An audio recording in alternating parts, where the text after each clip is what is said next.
Aloha! This is lesson 101 from A Course in Miracles with Hope Johnson. God's will for me is perfect happiness. Today we will continue with the theme of happiness. This is a key idea in understanding what salvation means. You still believe it asks for suffering as penance for your, quote, sins. This is not so. Yet, you must think it so while you believe that sin is real and that God's Son can sin. If sin is real, then punishment is just and cannot be escaped.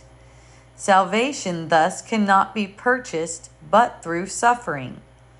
If sin is real, then happiness must be illusion, for they cannot both be true.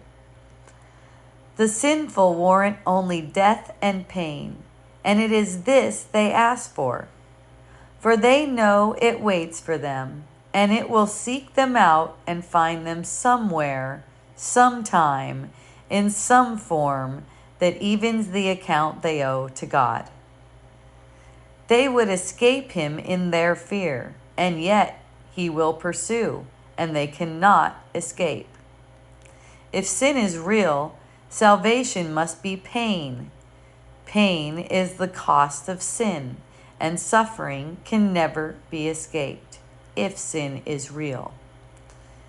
Salvation must be feared, for it will kill, but slowly, taking everything away before it grants the welcome boon of death to victims who are little more than bones before salvation is appeased. Its wrath is boundless, merciless, but wholly just. Who would seek out such savage punishment?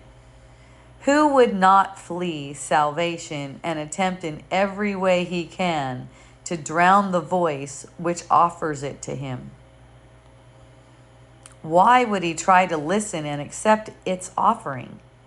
If sin is real, its offering is death, and meted out in cruel form to match the vicious wishes in which sin is born.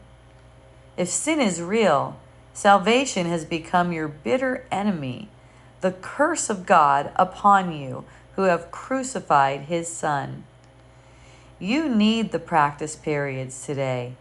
The exercises teach sin is not real, and all that you believe must come from sin will never happen, for it has no cause. Accept atonement with an open mind, which cherishes no lingering belief that you have made a devil of God's Son. There is no sin. We practice with this thought as often as we can today, because it is the basis for today's idea. God's will for you is perfect happiness because there is no sin, and suffering is causeless. Joy is just, and pain is but a sign you have misunderstood yourself. Fear not the will of God, but turn to it in confidence that it will set you free from all the consequences sin has wrought in feverish imagination. Say, God's will for me is perfect happiness. There is no sin. It has no consequence. So should you start your practice periods, and then attempt again to find the joy these thoughts will introduce into your mind.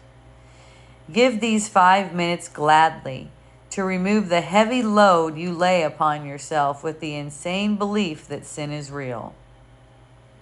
Today, escape from madness. You are set on freedom's road, and now today's idea brings wings to speed you on and hope to go still faster to the waiting goal of peace. There is no sin. Remember this today and tell yourself as often as you can, God's will for me is perfect happiness. This is the truth because there is no sin. Yes. So, if God's will for you is perfect happiness and there's no sin, watch this. The ego hooks you into believing someone's doing something wrong. Someone's doing something against them. This is the most common theme the ego has. Someone is doing something they shouldn't be doing. They're somehow not living up to your fantasy of who they should be. This is the most common thing the ego uses to deny you happiness in the moment. Body identification. Body identification. Yes, that's right. And see, anything that you seem to want in the world is an effect of body identification. It's from making the body into a reality. So if there's something that you seem to want and you are not getting it, that's what it is. That's the moment to practice. That is the moment to practice. God's will for me is perfect happiness. Not this story that I have about a person not fulfilling my needs. And anytime you seem to be upset with them, cross-concerned, anything like that, that's what you're getting. The person is somehow not fulfilling my needs. They're not doing it right. They aren't made right. There's something wrong with them. Why does it have to be this way? All that kind of stuff.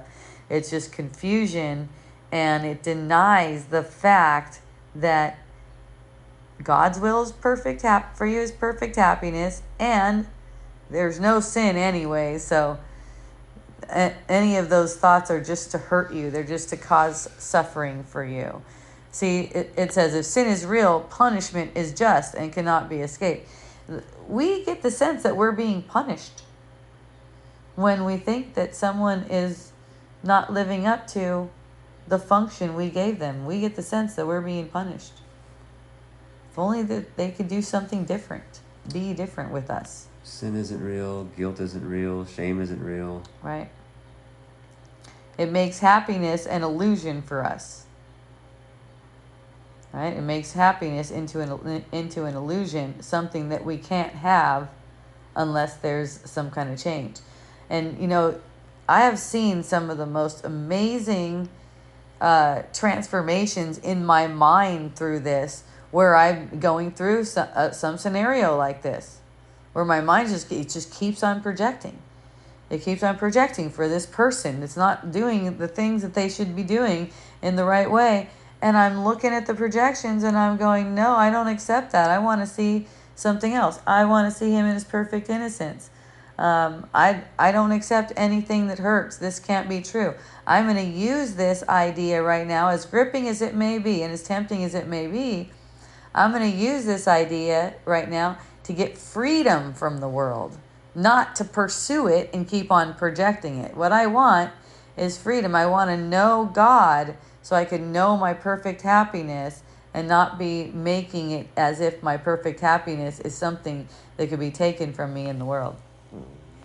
And even if you're caught up in it, just extend love, because that will get you out of it if you can't figure out another way. Right. Gratitude. Because God is love, so just love your way out of it. Yes. Well, your willingness and your intention to extend love is huge.